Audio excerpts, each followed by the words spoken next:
সরষের তেলে সালাদটা বানাইতেছো দেখি। সরষের তেলে সালাদটা দিয়ে তো মজা লাগে খাইতে, তাই না? এটা মানে যে টেস্ট হয়, আমি তো ভুলে দেখলাম যদি লবণ বেশি হয়ে যায়। লবণ দিছো? হ্যাঁ হালকা। জামাই কিন্তু কাইটা দিছে, আমি কিন্তু এখানে এত পেঁয়াজ দিছো। একটু উঠে রেখে দাও। তুমি জানো না আমি এত পেঁয়াজ কেন দিছো? আমি তেল দিয়ে লেছি, লবণ দিয়ে লেছি, এখন উঠে রাখতাম না। তো কি হয়েছে, কি আমরা কি খালি এগুলোই খাবো আর কিছু খাবো না রাতে? খাইও, তোমার ফ্যাটে জাগা হইলে খাইও আর কি। এই যে দেখো বিরিয়ানিটা দুপুরে খানা সন্ধ্যা দিয়ে খাইতেছি, তাও আবার কত কথা। বিসমিল্লাহ। নাড়া দিয়ে দেখি।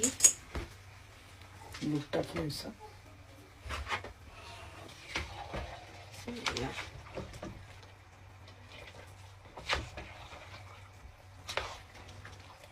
খিদা লাগে গেছে, আজকে বিরিয়ানিও ঠিক মতন হইতাছে না। আগুন জ্বলেনি? জ্বলে তো। এখন তো মানে খাওয়া যেত না। আচ্ছা রাও তাহলে আর একটু হিটিং এ রাও। ওকে।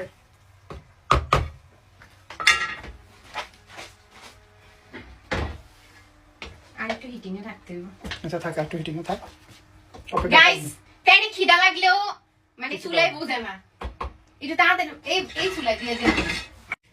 বাবারে বাবা, বিরিয়ানি ফাইনালি হয়েছে, বাচ্চাদেরকে দিয়ে দিছি। এই যে ভালো ছিল পানি দিয়ে বসাই দিতাম, ঢং করে রান্না করতে গিয়ে এই ঝামেলাটা। বিসমিল্লাহ। ও, আমি আজকে যে সুন্দর শাড়িটা পরছি দুই ভাবে পরলাম। একভাবে তো এগুলা হলুদের ব্রাইডাল লুকের মতন, আরেকবার পরলাম আঁচল ছেড়ে, কারণ এইখানে যে সুন্দর কাজটা এটা বোঝা যাচ্ছিল না। এই শাড়িটা কিন্তু ড্যাশোস পেজে, যাদের পছন্দ হয় স্ক্রিনশট নিয়ে পেজে ইনবক্স করে অর্ডারটা কনফার্ম করো। তোমাদের সুবিধাটা আমি পেজটা মেনশন করে রাখবো। এই দেখো খুব সুন্দর করে টার্সেল করা শাড়িটা, খুবই সুন্দর, জামদানির উপরে একদম সুতার কাজ করা, অনেক সুন্দর না? অনেক সুন্দর। কালারটাও ভীষণ সুন্দর। যেহেতু এটা ওয়েডিং সিজন, এটা হচ্ছে ওয়েডিং সিজনের জন্য পারফেক্ট একটা শাড়ি। এটা আইফোন 70 প্রো। আচ্ছা, বিরিয়ানিটা বাড়ি তাইলে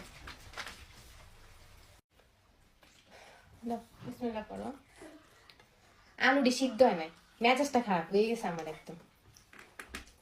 কতক্ষণ ধরে এর চেয়ে ভালো ছিল একবার পানি দিয়ে বয় দিতাম, এটা ছিল ভালো।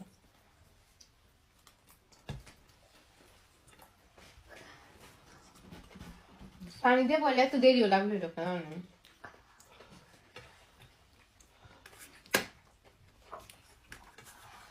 কেমন কম দিচ্ছি আর নেই।